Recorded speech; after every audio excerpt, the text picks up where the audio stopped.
Episode 224 marks the 5th anniversary of the Read to Lead podcast and is brought to you in part by Self-Publishing School and by FreshBooks. Get a free copy of Chandler Bolt's book Published when you sign up for free training on how to go from blank page to published author in as little as 90 days. Visit readtoleadpodcast.com/published to get your free copy now. And for 30 days, you can use FreshBooks cloud accounting software absolutely free. Get access to all of their features, and you don't even need a credit card to take advantage of their free trial. To find out more, freshbooks.com/read-to-lead.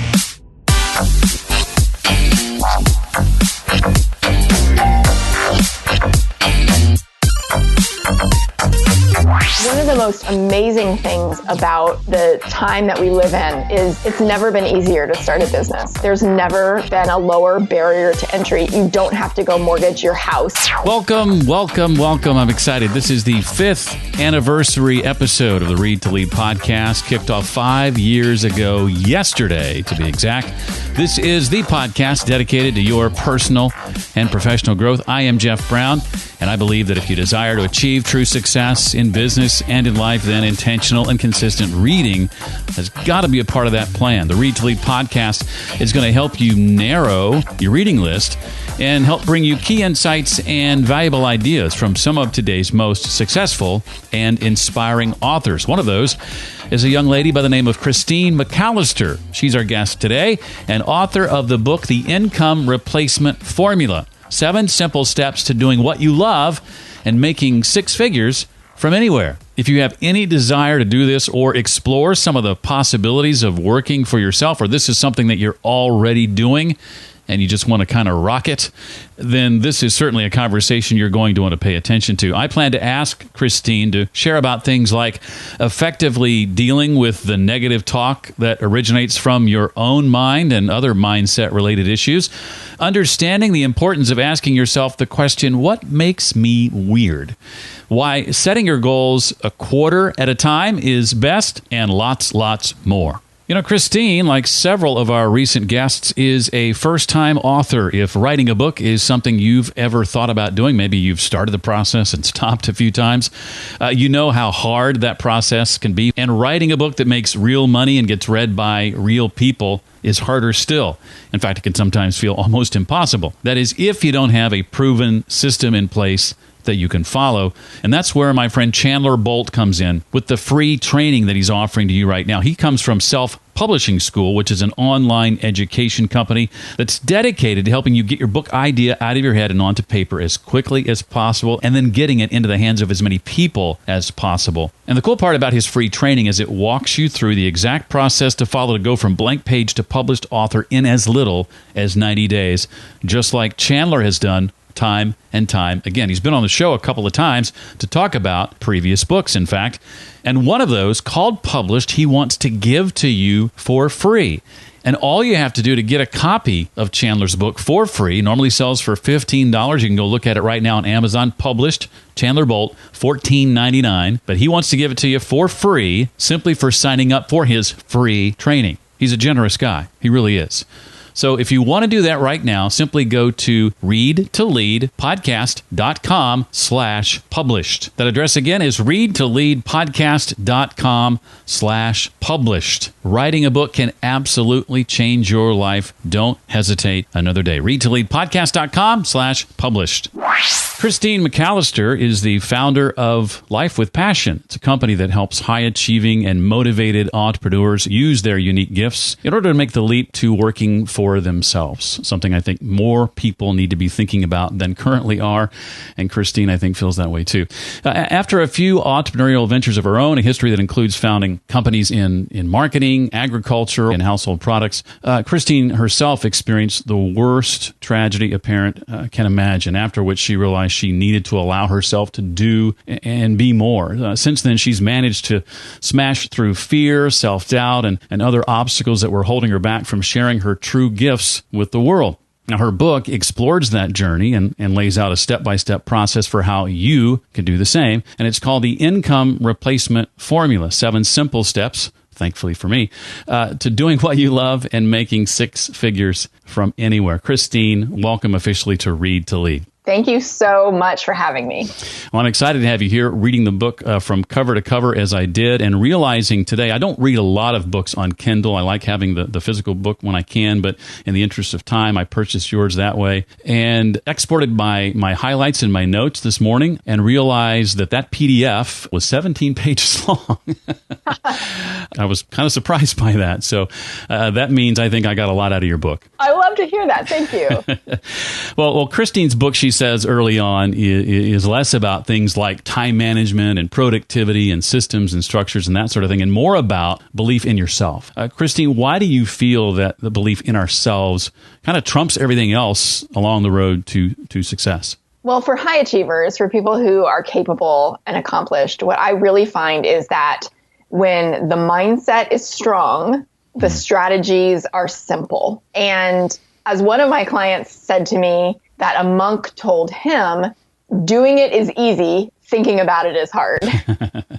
So if you take both of those two things and really consider them, I think you'll find that a lot of times it's what's going on in your head, the fear, the self-doubt, right, that stops you from taking action. And I think a lot of times that's why what we really crave when we're thinking about starting business on the side, when we're thinking about making the leap out of our 9-to-5s, is a clear plan. Because we just think, oh my gosh, if someone would just cut through all the noise and tell me exactly what to do, I would just go do it already, right? So there's a piece that certainly needs to happen where we approach business building with simplicity. But what we find along the way is that the stories we have in our own heads about why it's not possible, about what might happen if we fail, often stop us at the point where we get as far as we can, doing what we have always known how to do. And then when it comes to doing something new, we completely freak ourselves out and either like self-sabotage somehow or find ourselves being totally stuck or hiding out. And that's where learning to trust yourself, learning to take action in spite of those things is so key. Yeah, it's something you say in the book that I definitely agree with, sort of echoes something that Seth Godin once said to me. The way he put it was,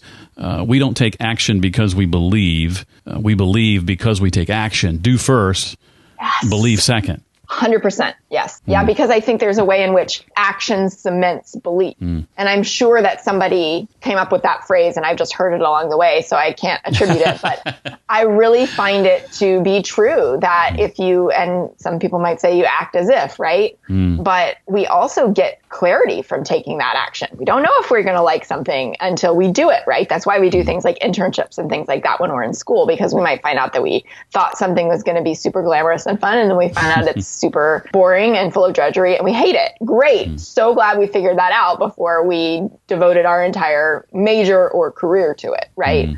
Same thing here. Taking that action is going to give you the insight as to whether that was something you want to do again, don't want to do again, or if it's something you want to continue doing as you build your business. Well, I should point out that this episode marks the 5th anniversary of the Read to Lead podcast. And in that 5 years, I've been working for myself. And I could attest to what you just said in that I've attempted a lot of firsts over that 5 years, things that when I began working on them, I wasn't sure I was capable of doing, but decided I was going to take the action and trust that belief and confidence and clarity would follow. And that's exactly what I've found to be the case. I love that. And congratulations on 5 years. That's amazing. Well, and congratulations on being our anniversary guest. Thank you. I'm very honored. Well, for someone who knows they're currently not where they want to be, maybe that's a job they feel stuck in or a job they hate, but they're not sure what it is they are passionate about doing. What are their first steps in figuring that out? I think that one thing to consider is that it's likely that when you were a child, you were very clear about your passions, and there's no reason not to be at that point, right? And so I think it can be very revealing to think about the things that you loved when you were young, and also to have conversations with the people who knew you well and that you can trust to ask those questions about what made you different, what made you stand out. For me, I was completely animal obsessed from the time that I could even connect with them. And I was a leader, and I was constantly having my cousins and my siblings be sitting in a classroom, and I would play teacher, right? I didn't play dolls. I played veterinarian and I played like teacher. And Those are two very strong themes for me. And I really do believe that we all have those things. And I think that looking at what those were is a great place to start, because sometimes when we're in a job that we don't love, or we're drained and we're leading very busy, full lives, we can feel like, well, I don't even know what I'm passionate about anymore. I've lost myself. And it can certainly feel that way. But I think the thing that I would suggest is that you probably really do know. You're probably just not really connected to those things right now because of the way life looks for you. So taking a step back, asking yourself that question, asking people in your life who knew you young that question is a great way to sort of rekindle those desires and those inherent passions. We were talking a moment ago briefly about mindset. You say that many of the people you talk to believe that things happen to them and that they have no control over the results they see in their lives. That's typically because our brains have been trained to think that way. You say we can retrain our brains, though. Can you expound on that? Yes.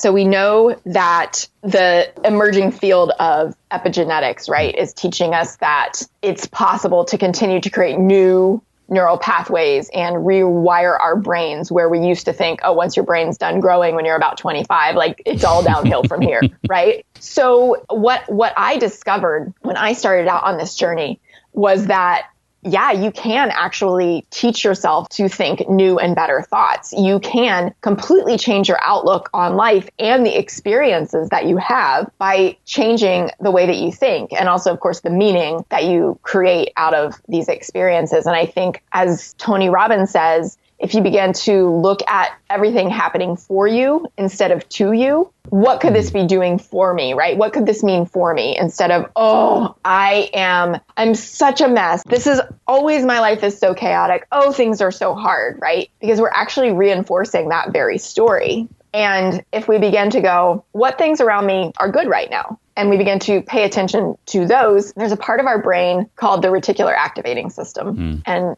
give my friend Dana Wild credit for this. She taught it to me. The reticular activating system, its job is to look for ways to match up in the outside world what's going on internally for you. So a great example, and one that I've personally experienced, is if you're thinking about getting pregnant or you're pregnant yourself, suddenly everyone around you is pregnant.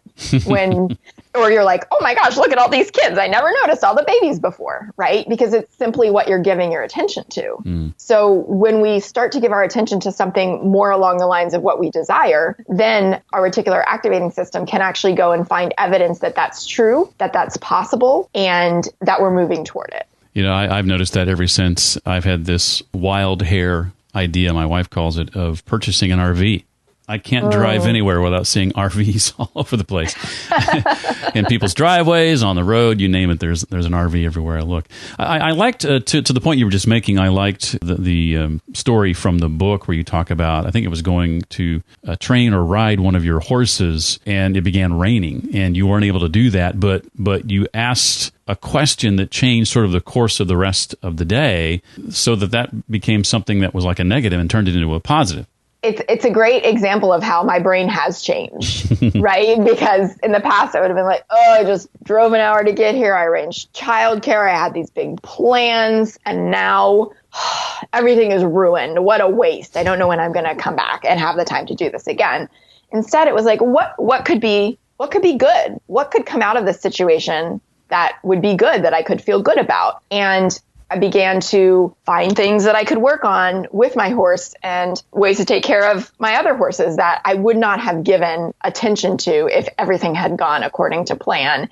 And if I hadn't taught myself to begin thinking about, and gotten a lot of support as well, to begin thinking about things differently and in a way that was frankly more supportive to my life and my happiness. One of the most eye-opening quotes in the book for me was, and as I said earlier, I think I highlighted about 132 different passages, but one of my favorites was the question that Christine asks, who has to die for you to give yourself permission to live for yourself? I found that to be very motivating. Christine, what prompted you to write that? Well, you know, if I had read that myself 5 years ago, maybe I probably would have thought, well, that's kind of extreme.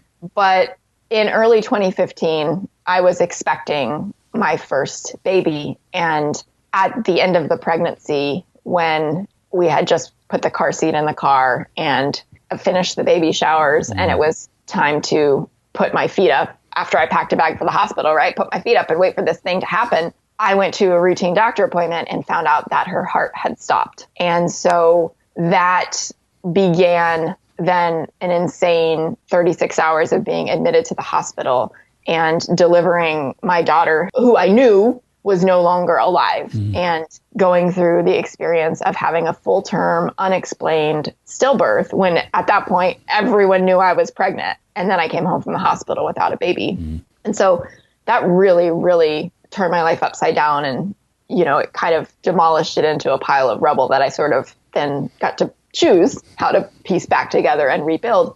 And to be honest, it took me losing her for me to take a hard look at my life and what I was doing, because I was successful enough at that point. I knew that there was something more for me. I knew that there was a bigger plan for me and a bigger mission for me, but I was comfortable enough that I wasn't seeking it out. And then when I became the most uncomfortable possible, I realized that this was my opportunity to say, you know what, forget it. Forget the fears and self-doubts. Like, nothing worse can happen to me. I am now going to give myself permission to live for myself. And so that quote, who has to die for you to give yourself permission to live for yourself, I think that part of my mission is to help people make that choice on their own without having to experience the kind of tragedy that I did to really shake them up. Gosh, so powerful. Thank you for being vulnerable enough to share that. I appreciate it.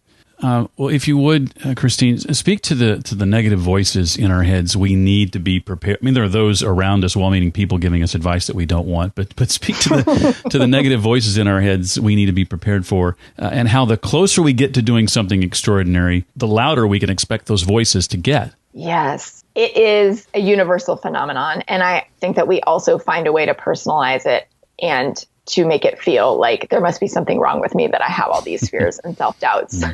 And so I think the first thing to recognize is that it's totally normal. It's totally common, just as is getting naysayers outside of you, when that's also something we tend to personalize. So first of all, become aware, right? Okay, this is fine and it's normal.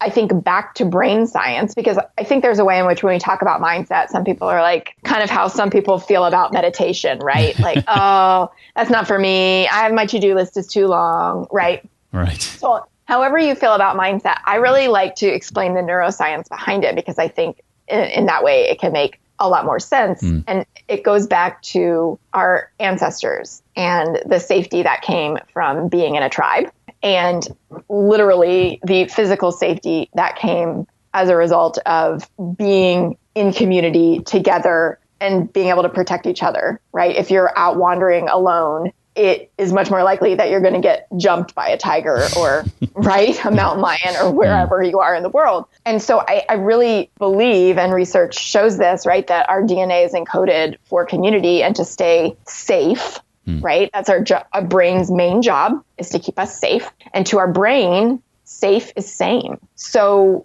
whatever you've been doing, even if it is like the most illogical thing and you're completely miserable, like I was in my 9-to-5, depressed from how draining and soul-sucking it was still so terrifying to consider quitting my job that I didn't do it for years, because that safety was paramount. And it comes out of our unconscious mind, which researchers say is 95, some even say 96% of how we operate, or the place from which we operate. So I think that the closer we get, the louder it gets, because it's trying so desperately to keep us safe, as if it was protecting us from a tiger. It's the same fight or flight mechanism in the brain that feels just as terrifying to, I don't know, put a Facebook post out announcing your new business as it would be if you're staring a grizzly bear in the face in the middle of nowhere with no idea how to protect yourself. You know, as I think about some stats I've read recently, we had Vincent Puglisi on last week, a book called Freelance to Freedom, where he mentioned that 80% currently say they're dissatisfied in their jobs. Another stat that says in the next 10 years, about 50% of us will be freelancers. I'm a big believer, Christine, that more people need to be preparing now for working apart from, or at least in addition to a traditional job. But I hear some people push back on that and say, well, we can't all be freelancers. We're not all designed to be working for ourselves. And I think that's probably true. But where do you fall on that? Do you believe that most people aren't ready for the future? And this can be the difference, I guess. I see so many people losing their jobs and not having something in place, yes, like a side business to help sort of bridge the gap. Yeah, I completely agree with you. And I obviously think that entrepreneurship is the best thing ever. And before I started Life with Passion, I was already living out this work that I'm meant to do because I was constantly trying to talk my friends and family who had no interest in entrepreneurship into monetizing their hobbies or becoming entrepreneurs of some kind. And they were like, what? No, that's not. I have no interest in that, right? So that my attention needed to be redirected toward people who did have that interest and that desire. But what I say all the time is that there's this big cultural belief that having a job is safe, back to that safety thing, because of the quote steady paycheck. And so we believe that, deeply and in our unconscious minds. But when we look legitimately at the people we know who've gotten laid off or how companies make decisions so differently than they used to, right? Reduction in forces, layoffs, early retirements, buyouts, whatever. And I have clients who come to me, starting a second chapter because they got laid off and they never expected to, right? Because they worked somewhere super, super quote unquote safe. So I really believe that working for yourself is much more secure and stable than a job, because let's say in any kind of business, you're going to have multiple clients or multiple customers, and you're spreading out your risk across so many different people rather than having one boss. And so I believe that if it's something that you have a desire for, then it's possible. It's just that most of us, I think, are taught through our education and through our life experience and through societal norms that we're taught how to be really good employees. We're not taught how to be entrepreneurs. And so it feels really scary and uncertain, even if there's a desire there. But I think that people who have the desire have it for a reason. And I think the skill set can be learned. I certainly was in that camp for years of thinking that I could never work for myself. That's just too scary of a proposition. And I wasn't really intentional about starting a side business. I just thought, hey, I just want to see if I can do this. And thankfully I did, because about 3 years after doing that, I got laid off from a job I'd been at for 14 years that I thought I was going to be at until I decided I wasn't going to be at,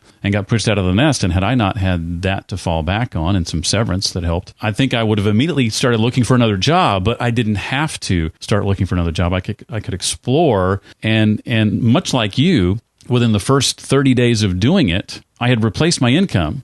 In fact, I believe I doubled it in that first month. I should say I invoiced what was double my income. I hadn't actually received that money yet, so it's not exactly the same thing. But when I saw that I had invoiced double what I typically made in a month, I'm like, I'm going to be fine.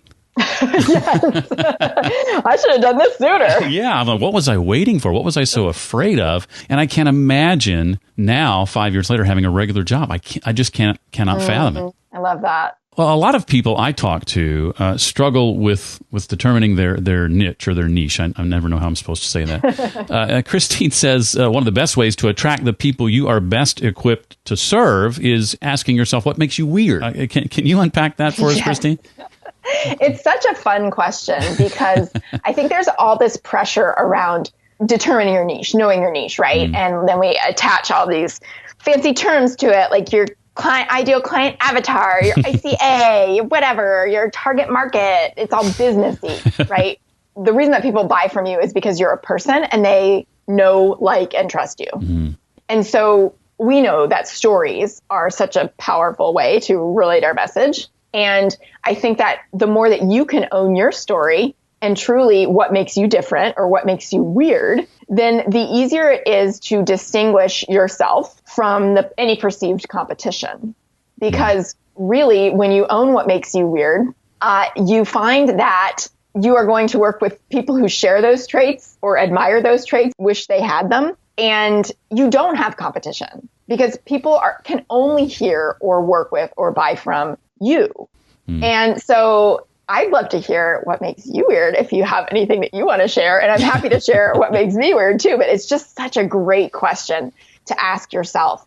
and then to own it, right? To be visible about the things that you choose to share that make you weird. It's just an amazing exercise. Yeah, and there's a lot of places my brain goes when you ask that question, for sure. I think one of the things that makes me, I think more of the word unique than I do the word weird, I think. But as I was thinking about getting into mentoring and coaching other podcasters, which is something I've been doing for about 4.5 years, and I would say is the single largest percentage of my income, I was stuck with things like, well, there's already people doing that. There's, John Lee Dumas has just started doing that with Podcasters Paradise, and Cliff Ravenscraft does that, and Daniel J. Lewis. But then I had trusted friends and even listeners to the show saying things to me. But yeah, you did radio for 26 years. You have all these experiences that bring this uniqueness to the table that none of these other people have. And I want to learn from you, not from them, because you've had those experiences. I love that, because you could take what you did in a major medium and apply it to this new technology medium. Right.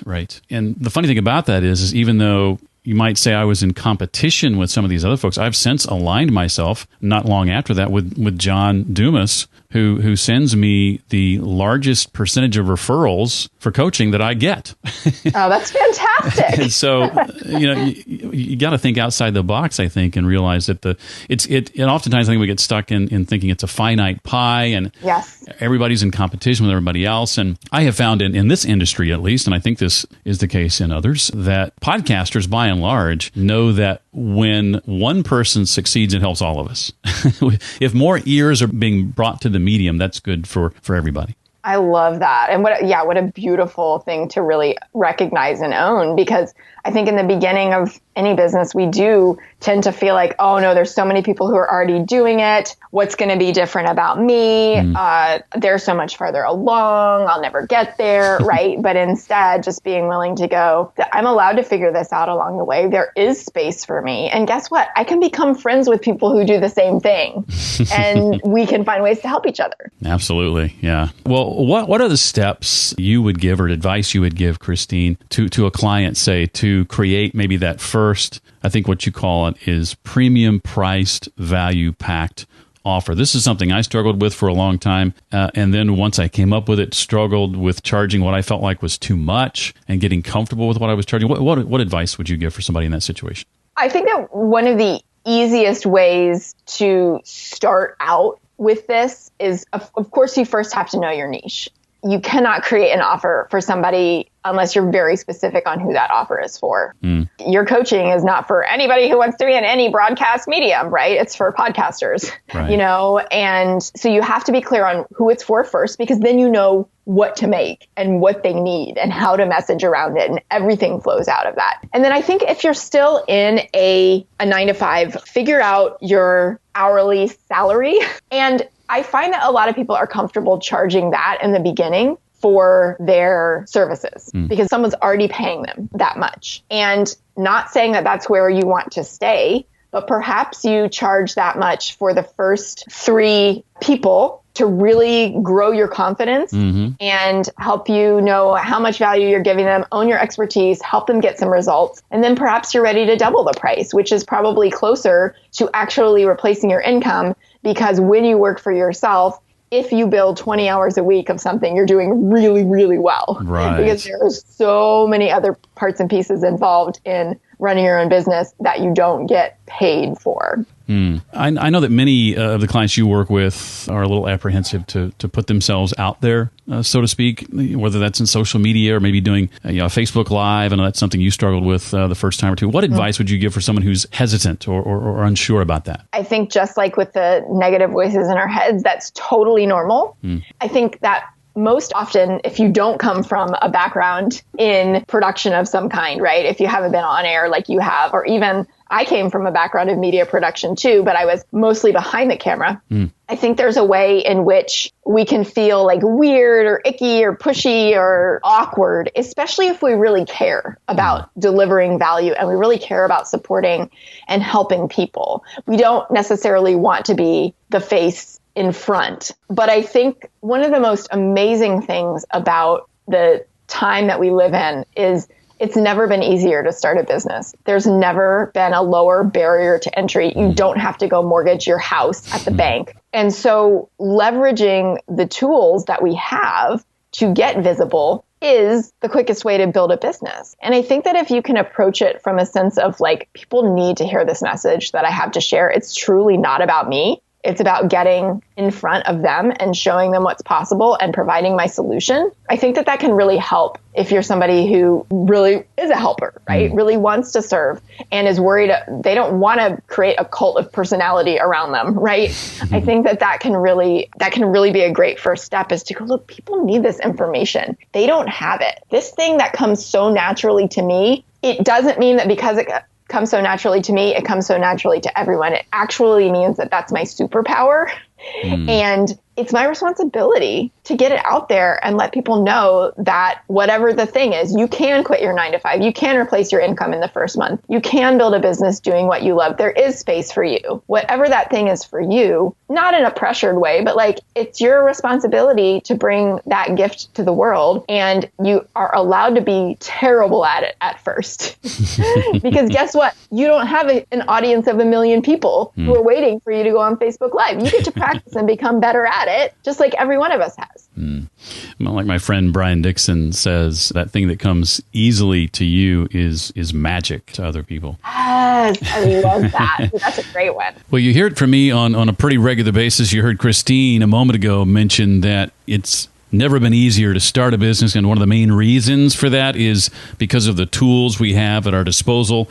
Things that didn't exist 5, 10, 15 years ago make starting a business cost effective and, as Christine said, help you get off the ground without you having to mortgage your house. And one of my favorite tools, you know it, it's the one I can't run my business without. It's FreshBooks cloud accounting software.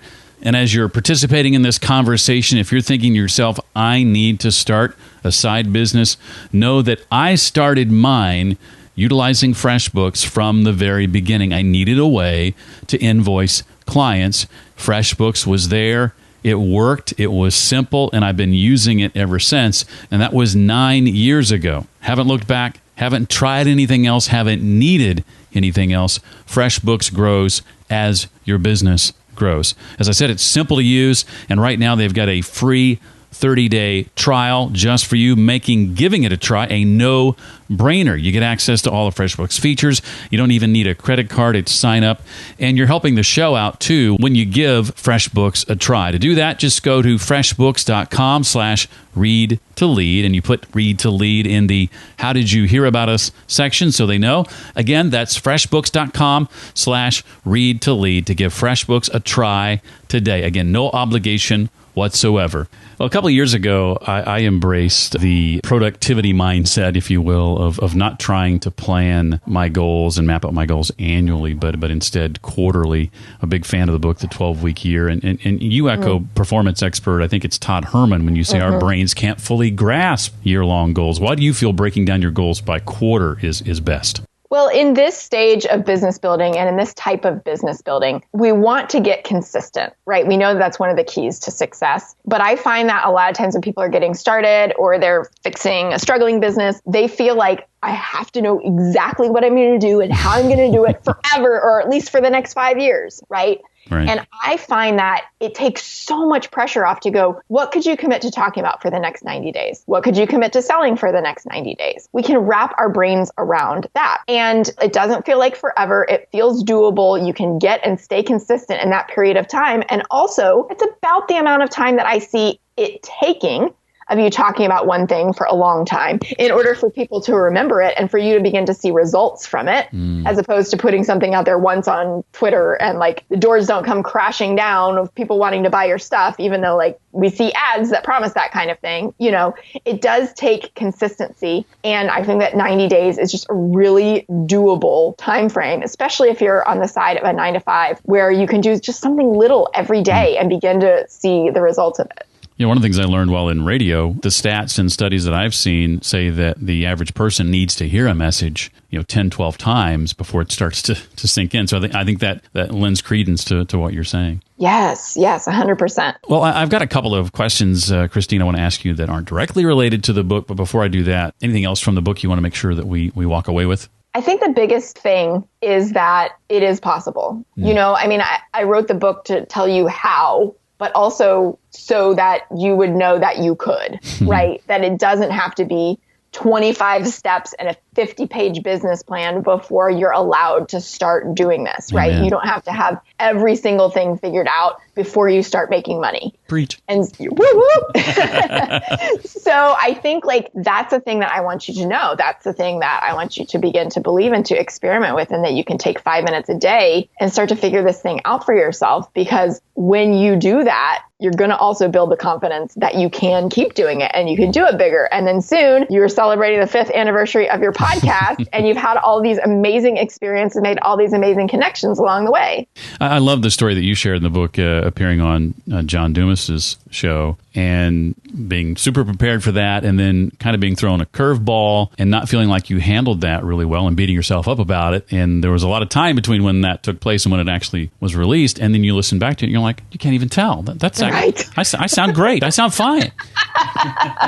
Yes. Oh my goodness. It was such 3 months of totally just sweating it and thinking that maybe he's not even going to air it because it was so horrible, right? And then it came out and it was such a big success and something that I'm so proud of and something I'm so happy that connected me to him as well. And but it was terrifying in the moment, but I kept talking. I kept showing up. I didn't say, that's it, I'm out, click, bye, right? I've been there, believe it or not. I've had similar situations where I just kind of froze. Not that you froze. You handled it better than I did, but just pushed through it. And then afterwards, it's not nearly as bad as I thought it was. Well, I know you reference a lot of books in the writing of this one. I'd be curious to know what you would say are the 2 or 3 titles from the not too distant past that come to mind as having had a big impact on you, and maybe share how and why they impacted you as they did, if you can.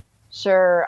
I'm an avid reader. The journey that I've been on the past several years has really been one of totally embracing self-development beyond just the strategies and structures of business, which can change, will change, are changing. What I always tell my clients is that the reason we work on mindset is that no matter what your business looks like tomorrow or in 5 years, it's still going to be you running it. And so the more empowered and intuitive and able to make decisions and leader of a person you become, the better any business iteration or frankly, any business is going to go for you, right? Much better than let's just master how to run a Facebook ad, right? Not that those can't be great at the right time, but you understand what I'm saying. So I think the books that I would recommend are, number one, The Big Leap by Gay Hendricks, PhD. That book, when I read it, it was kind of the first time that I went, oh my gosh, he gets me, right? I had read all of the classics or listened to all of the classics of kind of contemporary business building. And this was one where I went, oh my gosh, this is so profound. And I understand so much of my behavior through the lens of this framework.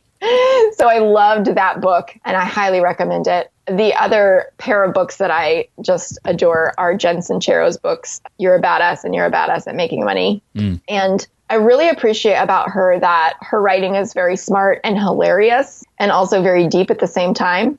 And I think that it inspired me to be fully myself in my writing, and to the point where my mom called me when she was reading it. She goes, I can hear you saying this stuff. Like you and your editor captured your voice. And I went, yes, we did our job. Right. And so I think that me being not the kind of straight-laced professional business coach wearing a suit, being more passionate and quirky and, kind of the theater geek that I was when I was young, and bringing that part of myself to my writing, that's something that Jen does really well. And I think that also it's very powerful and uplifting, and of course an easy read, or even better, maybe a listen, because she narrates them herself. I just think they're messages that we really need to hear and embrace. And I think she very cleverly wraps them up in comedy so that it becomes that much more accessible. Well, do you do an ample amount of public speaking? I do a little bit, and it's something now that I have a book I am looking to expand into in terms terms of another arm of my business, I have a rainbow baby, and she's almost 2 years old. And so pregnancy was obviously a time when I didn't really want to be around a lot of people and have them say inane things like, oh, everything is going to be fine. I was afraid I might punch someone, And then, of course, raising her, having an infant, all of that, I'm finally at a stage in my life where I can really be available to travel more now. And so it's something that I'm very excited to continue to build on what I've already done. Great. Well, as you've honed your skills in that area, I'd love it if you'd be willing to share, Christine, what you've learned about consistently delivering a public talk that's impactful and memorable. Sure. So much of it is knowing your audience. And just like with anything, know your niche, right? I think that I see it as a little bit of a performance, of course, because people want to be entertained if they're listening to a talk, but also a way to connect to individuals, which is all a group of people listening to a public speaker is, right? And so being willing to, of course, as we all know, tie stories together and really go deep and detail oriented with those stories and find ways to compliment the audience, reflect back to them in a positive way who they are, make them feel good about themselves, but not in a fake way, because ultimately what people are going to remember is how they feel when they listen to you. And I would argue that that's the same for business as well, right? When you're talking to a potential customer, they're probably not going to remember the exact things that you shared, but they're going to work with you because they remember how they felt when they were talking to you, and that stands out apart from maybe anybody else that they have talked to or researched. So the impact and the way to, get comfortable with it is to really think about who are these people? How do we customize our talk to them? And I think this is slightly off topic, but a great example is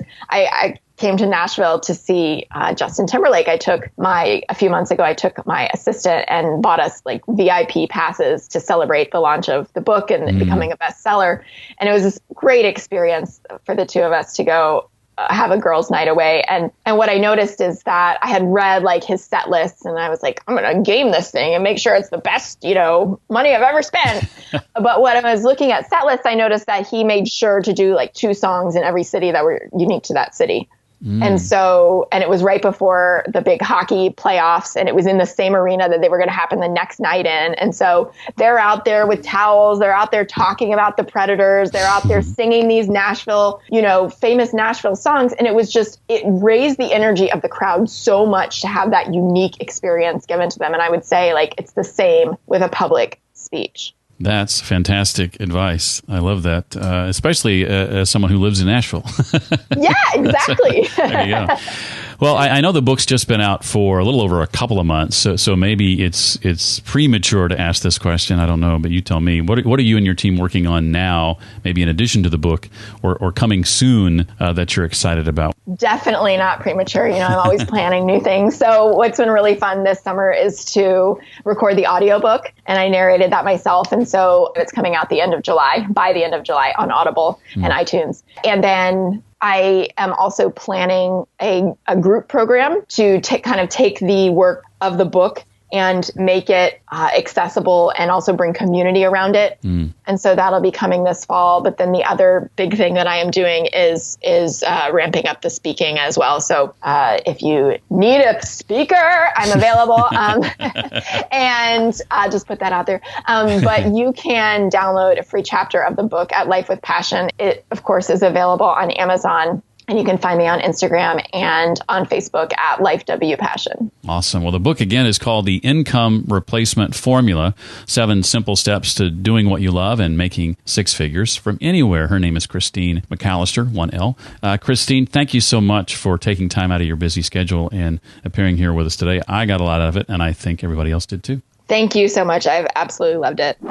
As we celebrate this week the 5th anniversary of the Read to Lead podcast, I think that's a pretty good way to celebrate, don't you? I loved chatting with Christine. I hope you enjoyed that conversation as much as I did. For the links, resources like the book she referenced and other things we talked about, you'll find those at the page created just for this episode. That's at readtoleadpodcast.com/224 for episode 224. Calvin in iTunes. Thank you, Calvin, for your 5th anniversary 5-star rating and review. Calvin says this show has very practical and applicable advice. I think so too, Calvin. Thank you for saying so, and thank you for your 5-star rating and review. You can leave one of those too, or any other kind of rating and review, but we like 5-star rating and reviews the best at readtoleadpodcast.com/iTunes. Our sponsors make it possible to produce a high-quality show week after week. Thanks to FreshBooks Cloud Accounting Software and to Self Publishing School. Find out more about them at freshbooks.com/readtolead for that free 30-day trial from FreshBooks. And for your free copy of Published, just sign up for Chandler Bolt's free author training. readtoleadpodcast.com/published. For questions or comments, you can email me directly, jeff@readtoleadpodcast.com. Well, that does it for this week. I look forward to seeing you next time. Until then, remember, leaders read and readers lead.